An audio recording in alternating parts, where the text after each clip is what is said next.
Don't forget to subscribe and leave a comment on this video saying I subscribed. Let's get into it.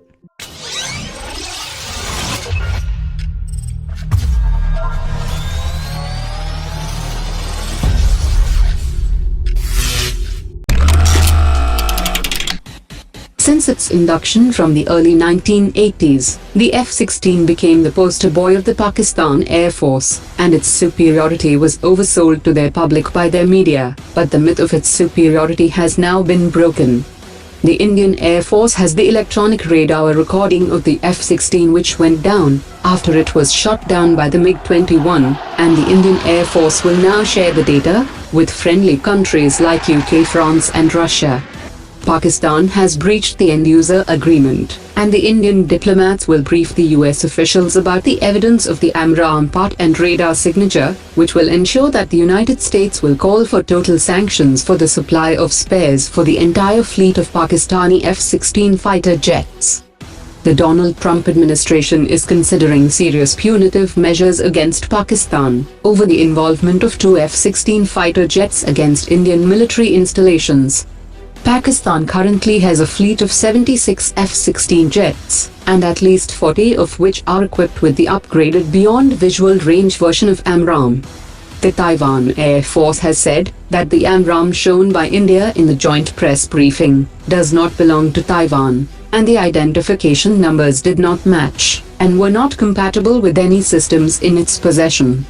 The legendary MiG-21 fighter jet has served India from 1965 onwards, and are up for retirement by 2019, and will be all gone by 2021, while the Pakistani F-16 was to retire by 2040.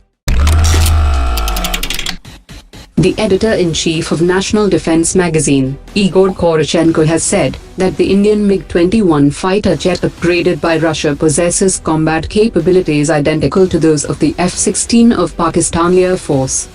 A retired Air Commodore of the Pakistan Air Force had confirmed that during the Kargil 1999, a single Indian MiG-29 fighter jet had its radar locked on 2 F-16 fighter jets, and both Pakistani F-16 fighter jets disengaged and made run for their own airspace.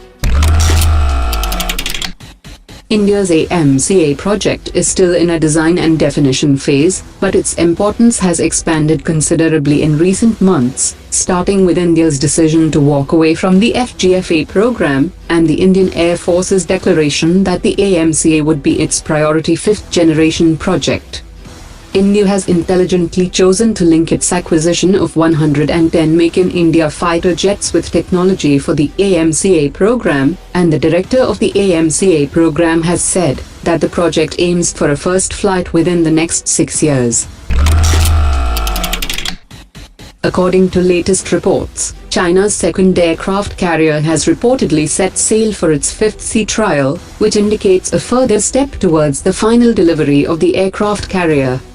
An on-skid coating were being painted on the flight deck, which are considered necessary for the takeoff and landing of aircraft. The aircraft carrier have already tested its avionics and radar communication systems in previous trials, so it is likely that fighter jets will conduct takeoffs and landings in the fifth trial. The Indian Army currently fields over 3,000 main battle tanks that are divided into around 65 armored regiments. Out of the total 1,900 T-72 tanks, around 1,500 will be retrofitted with more powerful engines, new fire control systems, reactive armor, as well as new communication and navigation systems under Project Rhino, and about 300 have reportedly been upgraded. The service also operates around 1,000 Russian T-90 tanks, and the Indian Army is currently in the process of procuring an additional 464 T-90 tanks. India plans to field a total of 1,600 T-90 tanks by the early 2020. The Indian Army also operates around 124 Arjun Mark I, and has also accepted an improved version of the tank, designated as Arjun Mark 1A.